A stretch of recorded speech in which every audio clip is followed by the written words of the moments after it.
That's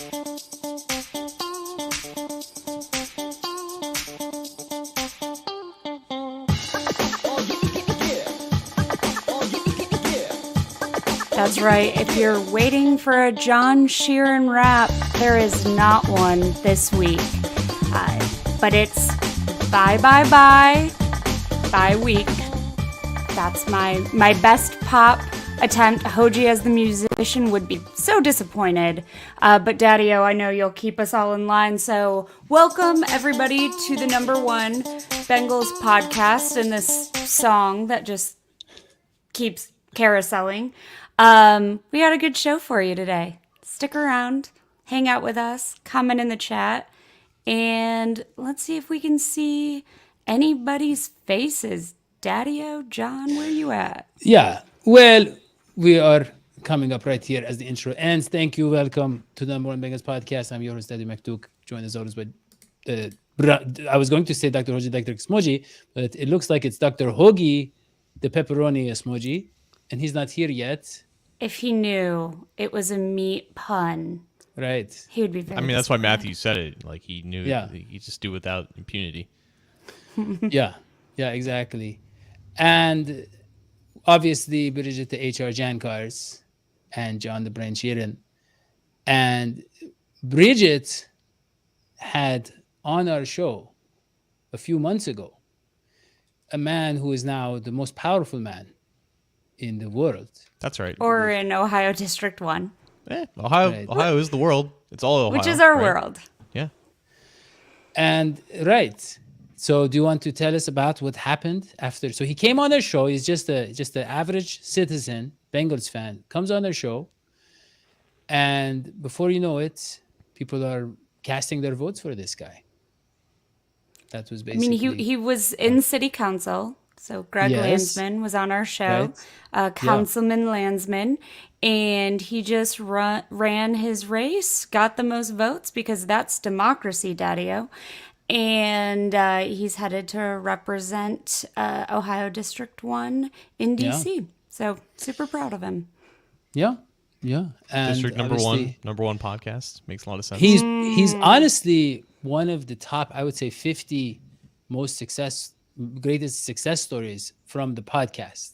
From the podcast has made a lot of people's lives a lot better. And he's top 50, maybe top 100, but probably top 50. So congratulations to him. I think John and I are sitting at the bottom 50 that it's worked out for. You have to be successful to be a success story. And for me, Well, obviously I made a great success story out of this man right here, who you all know. He's back on the show. Yeah. There he is. There he is. And really, we have so much to talk about because this past week, Cincinnati Bengals were relaxing. They were getting massages.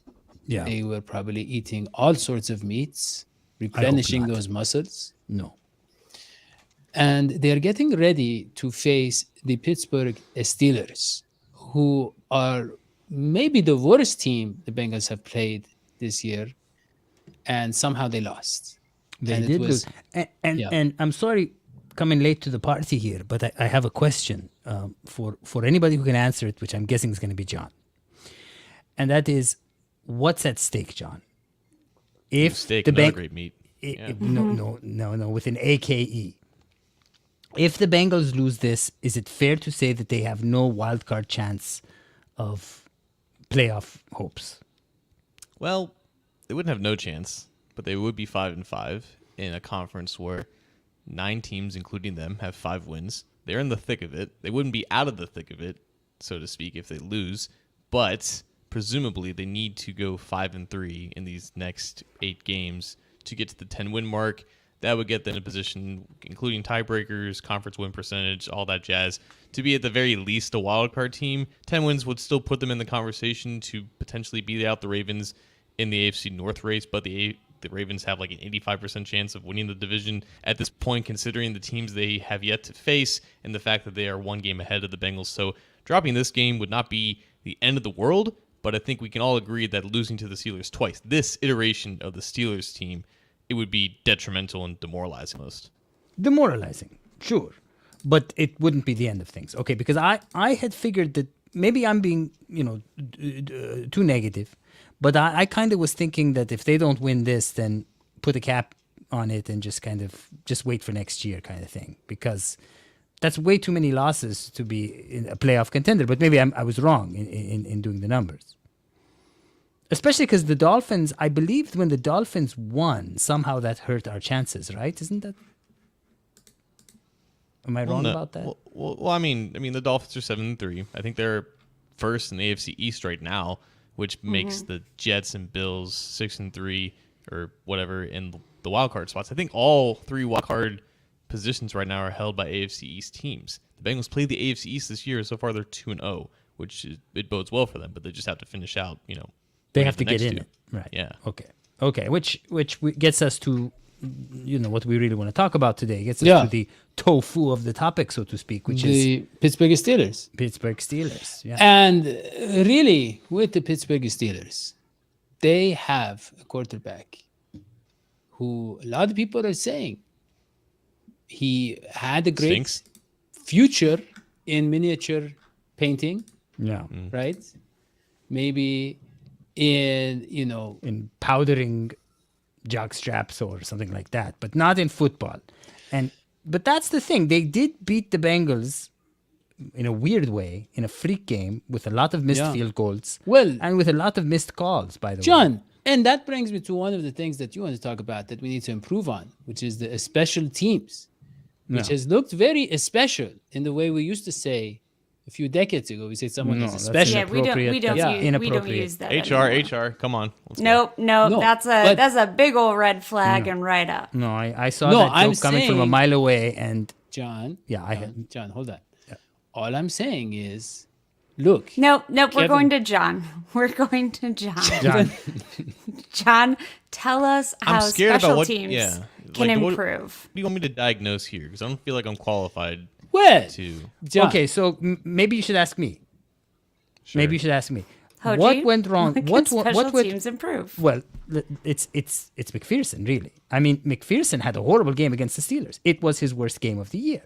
And McPherson was a star last year. And it was weird that the NFL we live in today is an NFL where there have been closer games, and so field goals matter, extra points matter. And we weren't making them.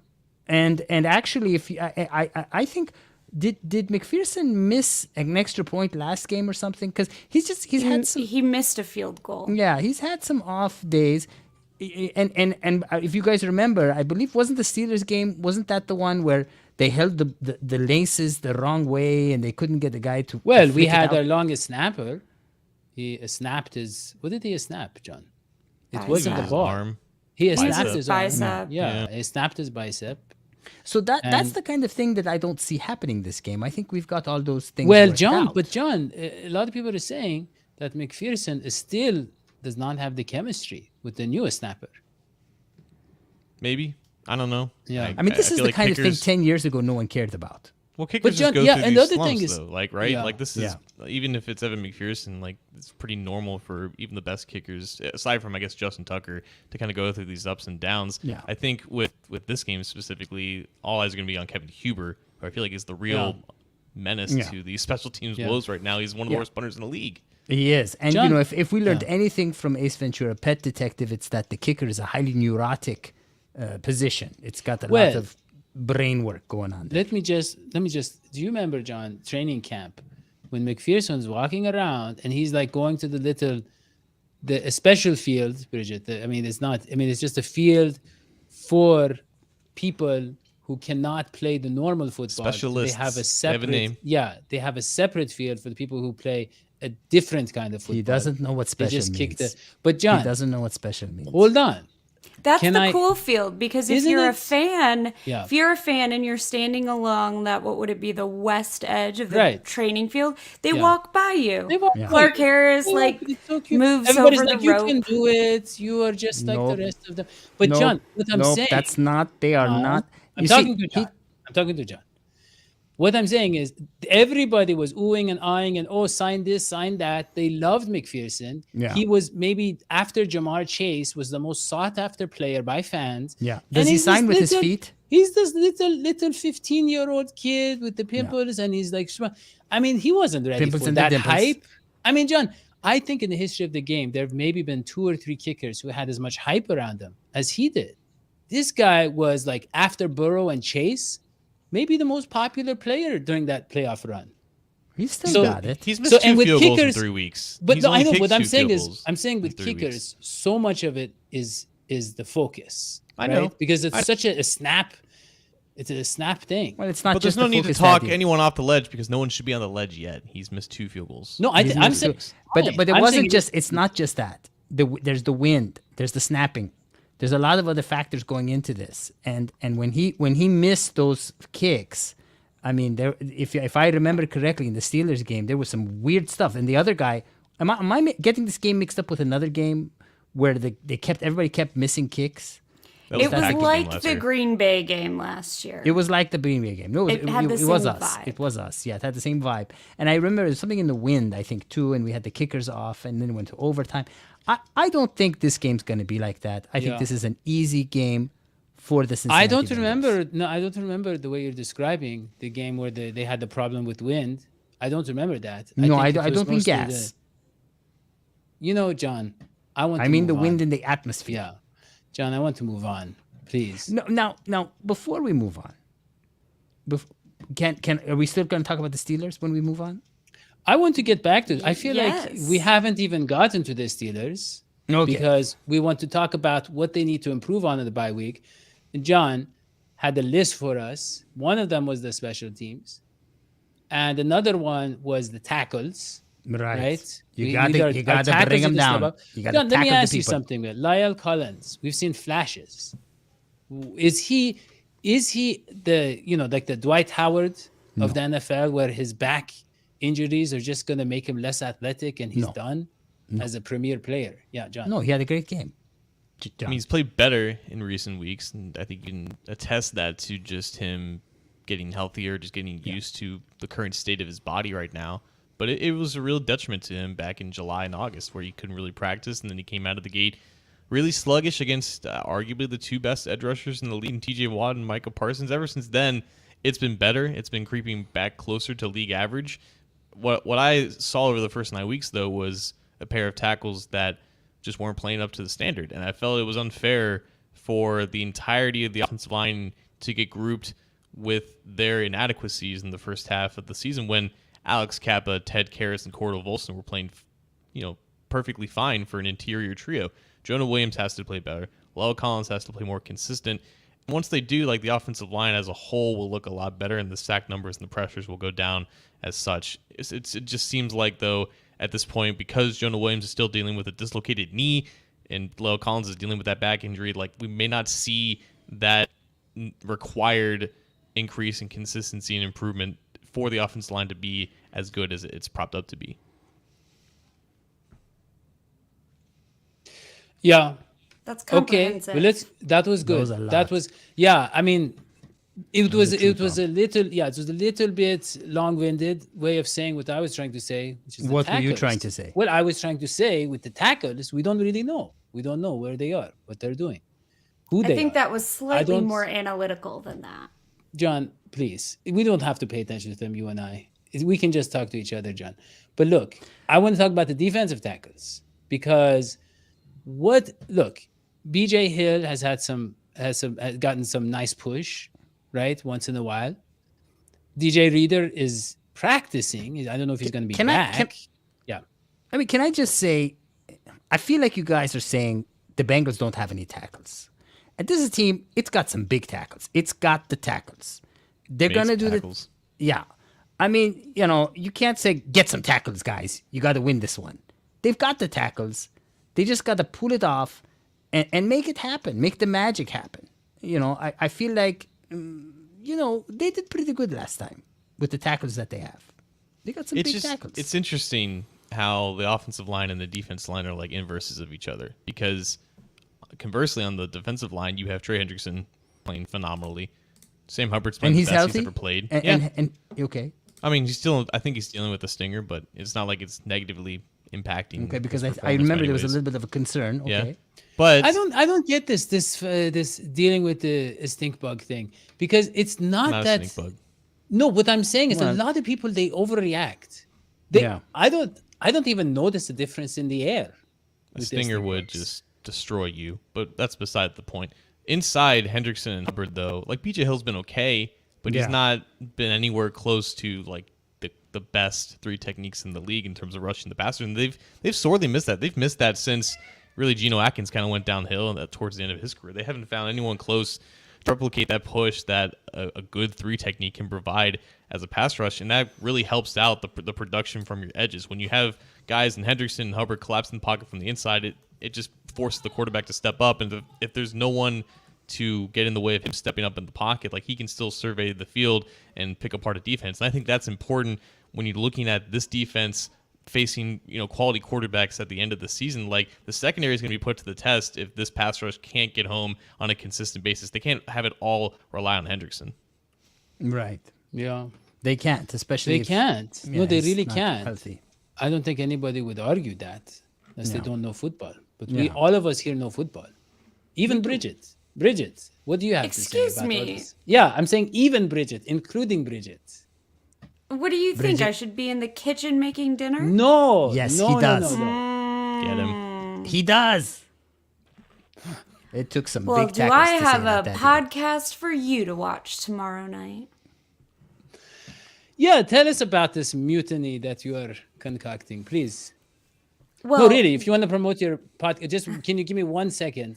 Daddy, quit busting her Could you? tackles. No, yeah. Could you just? Yeah. Stop busting her tackles. Okay, go ahead.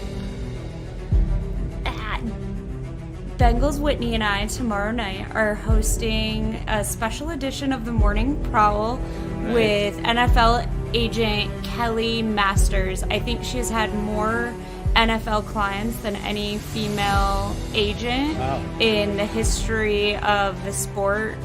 Bleacher Report named her one of the top 25 women in sports, and so it'll be pretty epic. Scandalous. And- Oh, sorry, epic. Yes. No, epic. Epic is the word you're looking for, and you should really watch to figure out how women contribute to this sport as opposed to something about football. We're gonna Even talk Bridget. after this. Even We're gonna Bridget. talk. I don't. I Wow. could have said all of us except Bridget, but I said including Bridget, and somehow Either one is a little bit of can, shade. Can we address the elephant in the room? And no, I don't mean myself. The elephant in the room here, to me, is the performance of Joe Burrow, which has been Amazing. spotty, Amazing. has been up and down, down and up. And the one thing about this game that I think a lot of Bengals fans do realize, and a lot of people outside of the Bengals sphere don't realize, is that there is much more to a Bengals-Steelers game than just a game, than just a normal AFC North game. The heat is on, the pressure is on. And when the Bengals do well against the Steelers is when the stakes are very low. Like if you guys remember that Ryan Finley game? One of the best games ever played by the Cincinnati Bengals. That was such a Yeah, that beautiful was game. In a NFL history. Monday night game. Yeah, he had Right? I think he had 45 yards rushing. Do you remember that? He had 87 yards passing, 45. And by the way, he beats the Steelers and he's like, okay, I'm done. He leaves the NFL. I love that. Mic drop. He went to the Houston Texans for a while, but really nothing of significance since then. Lord knows what he's up to now. But the thing is, how is Burrow doing in those high pressure games? How is he doing in the other Amazing. AFC North games? He's been I amazing. would say Here's he the has thing not with been John. amazing. John, let me ask you no. something. Hold on. John. Isn't Cleveland Browns the next best thing that we have after the Steelers in terms of that kind of pressure? John. I'd say yes. And he doesn't do well. He does Hold not on. do. And so that's why I'm worried. That's why I Yeah. want John to talk. John, TJ Watt, I believe he pulled his groin for like the 8th time in the past 2 years. he's He gotta hurt stop doing himself. Yeah. When he was trying to hurt Joe Burrow, he did something. Is he going to, because here's the thing, we've all kind of realized all of our bad games where Joe Burrow doesn't look like Joe Burrow is because they have an elite pass rusher, right? No. And I don't know who's left. I mean, let's say, I don't know, is Chris Jones or Von Miller on the Bills? And I don't know who's left on the schedule. But it seems to be the only time that Joe Burrow doesn't have an above average game is when there's that type of pass rusher. So are we going to be facing that on Well, Sunday? yeah. I mean, Watt He's played back? last Sunday. He's back. Yeah. And So he wants to tormented play Andy this Dalton. week. He's going to just play every week now. Okay. Well, no, he got healthy last week, and they beat up on the Saints, who can't seem to do anything against a competent defense. So, yeah, TJ Watt against La'el Collins and Jonah Williams. But remember, it was Alex Highsmith who got the better of Jonah Williams in the Week 1 game. I think Highsmith had like a career outing, and that led to a lot of issues that the Bengals had on offense. And, I mean, it's unfortunate that you're right, because the two best edge rushers in the NFL play in the AFC North, which is why the Browns' defense is a one-man show in Myles Garrett, and the Bengals can't seem to stop that one man on that defense, which is why they're into issues on Monday Night Football. And I don't think Burrow plays inherently bad against the AFC North teams. It's just a lot of matchup issues, specifically with the Bengals offensive line against these really good pass rushes and these really good schemes that get after the quarterback. So until the Bengals figure that out with a consistent basis, you're going to lead to performances like that. But remember, the Steelers did lose twice to the Bengals last year because of bad quarterback play, because of a bad secondary. And I don't think either of those things have necessarily changed. There's this Minkah Fitzpatrick variable now because his appendix had issues. We have no idea if he's going to play in this game or not, but that would be a critical loss for them if he doesn't play. Didn't he have an appendectomy? I have no idea. He was apparently in the facility looking fine today. I don't know if that's just like... I saw that, but like, if you have had an appendectomy, even so, reminder, Joe Burrow's appendix burst. Right. And that's a different surgery. If you just have appendicitis, I think laparoscopically you can get your appendix out. Okay, and maybe just for I mean, you and I know what laparoscopic means, but just for the younger generation, the kids, what's a laparoscope and what are we talking about here? So I don't Let know. me They, like, explain it. you don't Yeah, need so an basically- incision. Okay, so they suck it out with a straw. I mean, basically. I didn't go to Okay. med school. Okay, keep going, sorry. I hope Minka's not Yeah. playing just so he can proclaim he's tougher than Burrow, because that'd be just, I mean, that's just not smart for him. Like, he doesn't need to No. prove that point. No. He's got If nothing his- to prove to anyone. No. If his insides burst, that's no good. No There good you for go. anybody. We have a doctor. We have the doctor's opinion there. There we go. I like There you it. go. Yeah. Andrew Sealer. So- Dr. Sealer, thank you, Dr. Sealer. So hopefully they will keep Minka out if he does indeed need to be kept out. And I don't know if this, like, being at the practice facility is just to stimulate rumors. But I wanted to, someone put in the chat, there's lots of good things going on in the chat. Things like NHR Appreciation Day, which would be lovely. But someone mentioned, has Burrow ever lost coming out of the bye?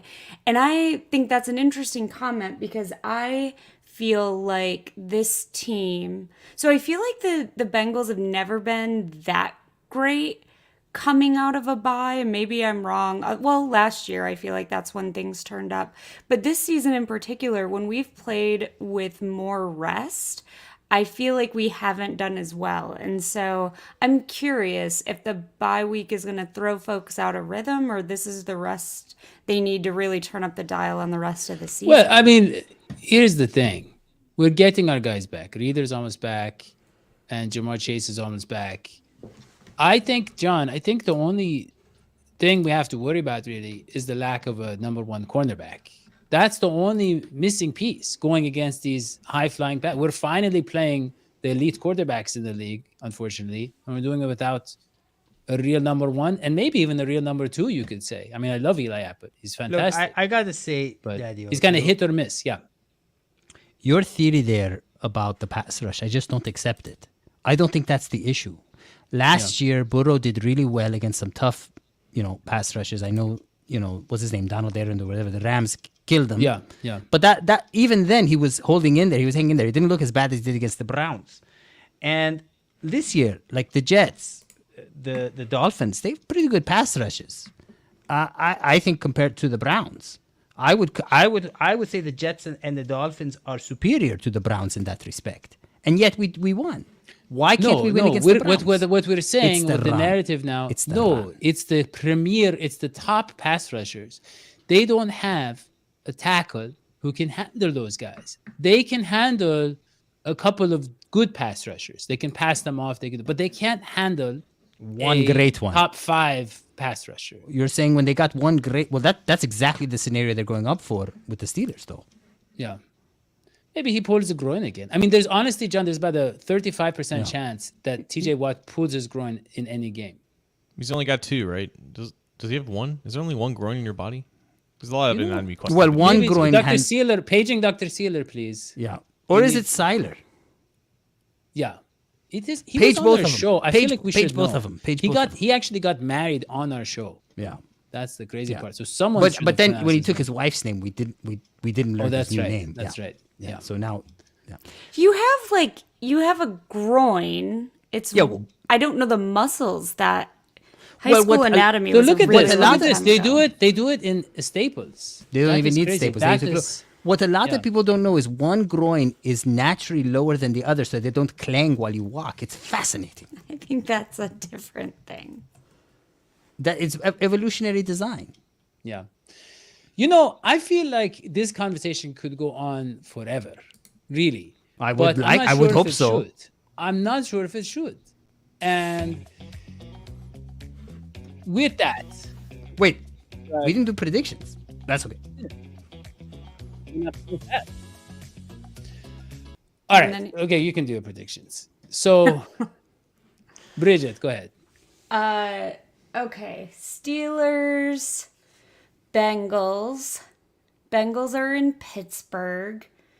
They do better in Pittsburgh than in Cincinnati, by the way. Oh, If that helps. We're playing at 425. Is that right? Yes. These things They matter. flexed us out. They flexed us out, right? They flexed the Steelers out. They didn't flex the Bengals out. All right, good. That's right. This for some reason I was thinking the Kansas City game was flexed, but the Kansas City game is confirmed at 425. Okay, 425, which I like more than the night game for the Bengals. I'm going to go Bengals 27, Steelers 21.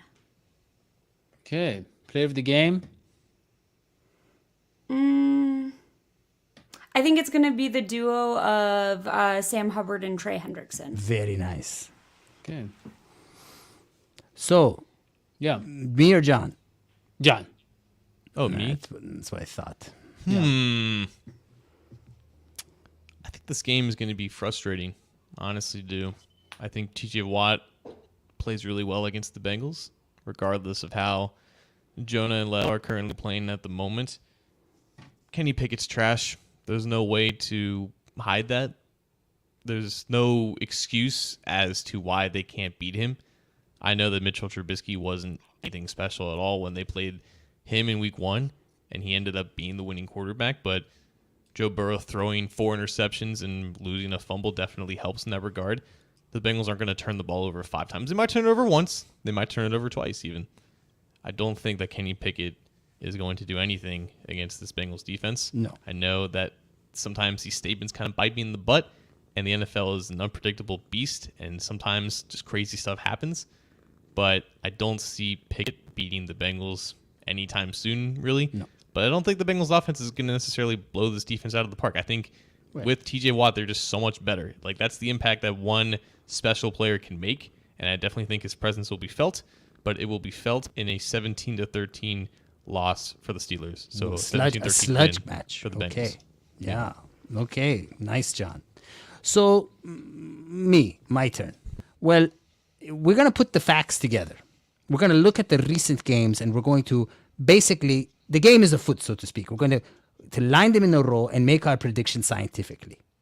Joe Mixon, the man is on fire. He had his greatest game of the year last week.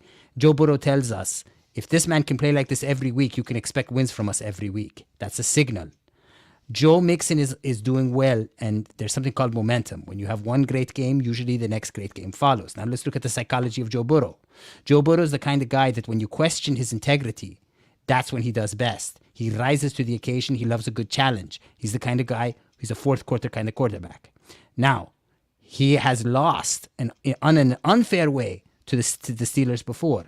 Plus, his team is at the crossroads. If they win, they're going to start doing a lot better and they have a good chance of being a wild card team. If they lose, they have no chance. So Joe Burrow, the heat is on, so to speak. The pants are on fire, and he's got to dance around and put them out. I think you're going to see a Joe Burrow, Joe Mixon flash dance situation where they're going to have to reach up in the sky, pull a string, and have water come down on them. They're going to be so hot. They're going to be scoring like crazy. It's going to be amazing. And yet, what about the other side of the ball? Oh, what did I say? Did someone say Lou Anarumo, the greatest defensive coach right now in the NFL? Yes. It doesn't matter who you give him. That man's going to crush his opponents. And I think what you're going to see is an amazing kind of blowout scenario where the Steelers get 3 points and the Bengals get 27. Player of the game is going to be Joe Mixon. Wow.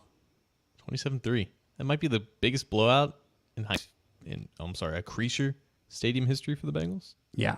It's going to be amazing. It's going to be amazing. We'll be crying. We'll be laughing at the same time. Yeah, well, I hope that you're right. I just, like we talked about I didn't know TJ Watt is back. And that changes everything, really, with the way that we failed to block him.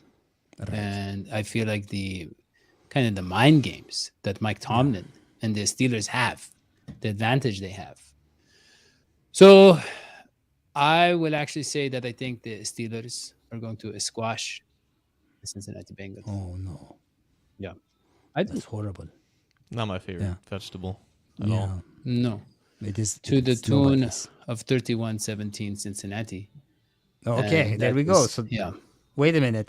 So you said squash. Can you clarify here? So like John said, a squash is very good for you. It's a vegetable that you eat to prevent disease in the wintertime, to prevent infection. Yeah. So I feel like they're going to consume the Steelers, and that is going to make them immune to their more difficult upcoming opponents, the infections of the Mahomes the Josh Allens and those kind of guys. Nice. Yeah. Yes. And really, Bridget, I believe that I need your permission to end the show. So if it is okay with you. How about we just end his career, Bridget? What do you think? Ooh. Cancel him. Ooh. Can we do that? Shall we cancel live him? right now? I'm so excited. What does live canceling look like? Daddy is so happy with all the changes that have been happening on Twitter. Yeah. I wish I had a music for this. Unfortunately, Daddy is way too cheap to buy himself a blue check. That's right. Yeah. We are, just so the fans know, we all requested, Daddy, now that we can have blue checks, can the show pay for a blue check? Right. Yeah. And, he sent us stickers. Blue checks, yeah. He sent us stickers I told in you, the mail with a blue check. Right. Yeah. I told you put it on your profile picture. You take a picture with it and you make it your profile picture. Cheap man. Nobody will know the difference. Yeah. Because, anyways. They weren't even really blue. They were more of a aqua. Faded. They looked like something you had bought 10 years ago. They were in my car for a few years. But look, Bridget, if it's okay. By all means. On to Pittsburgh. No one can hear you. Is this canceling happening live? His Put it on DEFCON 3, Daddy. He's canceling himself. He's muting himself. He knows the end is nigh. It's imminent. I love it. Just like the show. All right. Subscribe, guys. Like, comment, all those things. See you next time. Like, comment, subscribe. Oh, and retweet. in the comments, please put your predictions for the Steelers game.